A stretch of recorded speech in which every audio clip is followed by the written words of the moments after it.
Καλώς ορίσατε και πάλι. Σήμερα ρίχνουμε μια βαθιά ματιά σε κάτι συναρπαστικό. Πώς η τεχνητή νοημοσύνη, η TN, αρχίζει να αλλάζει τα πράγματα στην Ελλάδα. Ναι, καλησπέρα. Και θα εστιάσουμε λοιπόν σε έναν πολύ ευαίσθητο τομέα, την εκπαίδευση. Μάλιστα. Συγκεκριμένα, πώς η TN μπορεί να γίνει σύμμαχος για μαθητές με μαθησιακές δυσκολίες. Έχουμε μελετήσει αρκετές πηγές που καλύπτουν από τις ίδιες τις δυσκολίες μέχρι, ξέρετε, τις δυνατότητες της TN και το γενικότερο τοπίο στην Ελλάδα. Και είναι πολύ ενδιαφέρον έτσι, γιατί η Ελλάδα φαίνεται να έχει μια συνέχεια εδώ. Δηλαδή, οι πηγές μας θυμίζουν τον Αριστοτέλη, τη θεμελίωση της λογικής. Ναι, τη βάση. Ακόμα και τον μηχανισμό των αντικειθήρων. Κάποιοι λένε ένας απίστευτος πρόγονος υπολογιστής, ας πούμε. Πολύ μπροστά για την εποχή του. Και τώρα, μετά από τόσους αιώνες, βλέπουμε τη χώρα να ασχολείται ενεργά με την σύγχρονη τεχνητή νοημοσύνη. Υπάρχει μια σύνδεση, μια κληρονομιά σκέψης που συναντά τη σημερινή τεχνολογία. Ας μπούμε λοιπόν στο θέμα της εκπαίδευσης. Οι μαθησιακές δυσκολίες, η δυσλεξία, η ΔΕΠΗ, ξέρετε, είναι πραγματικές προκλήσεις. Χωρίς αμφιβολία. Και αυτό που τονίζεται συνέχεια στο υλικό μας είναι πως κάθε παιδί μαθαίνει αλλιώς. Δεν υπάρχει ένα καλούπι για όλους. Ακριβώς. Οπότε η κλασική διδασκαλία καμιά φορά δεν φτάνει. Χρειάζεται κάτι πιο προσωπικό. Η εξατομίκευση είναι το ζητούμενο. Ναι. Και εδώ ακριβώς, κοίτα, μπαίνει στο παιχνίδι η TN. Μπορεί να δώσει λύσεις που παλιά φάνταζαν αδύνατες. Όπως? Μιλάμε για συστήματα που προσαρμόζουν το υλικό, ξέρεις, σχεδόν αμέσως.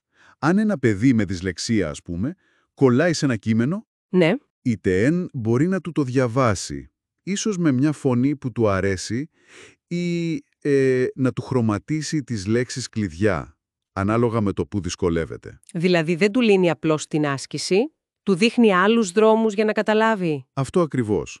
Δεν είναι μόνο κείμενο σε ομιλία ή χρώματα. Οι πηγές μιλάνε για εργαλεία που χρησιμοποιούν παιχνίδια.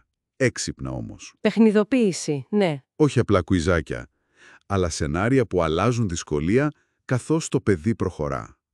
Για παιδιά με ΔΕΠΗ, φαντάσου εφαρμογές που τα βοηθούν να μείνουν συγκεντρωμένα. Πώς? Με ήπιους τρόπους. Ξέρεις, όχι ενοχλητικά.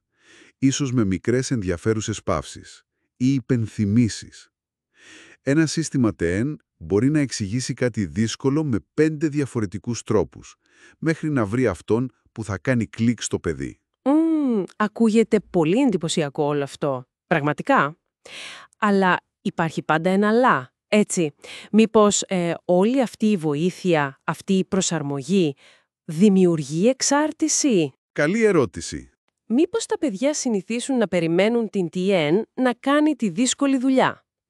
Κοίτα, είναι μια κρίσιμη ερώτηση αυτή. Και ναι, θίγεται και στις πηγές μας.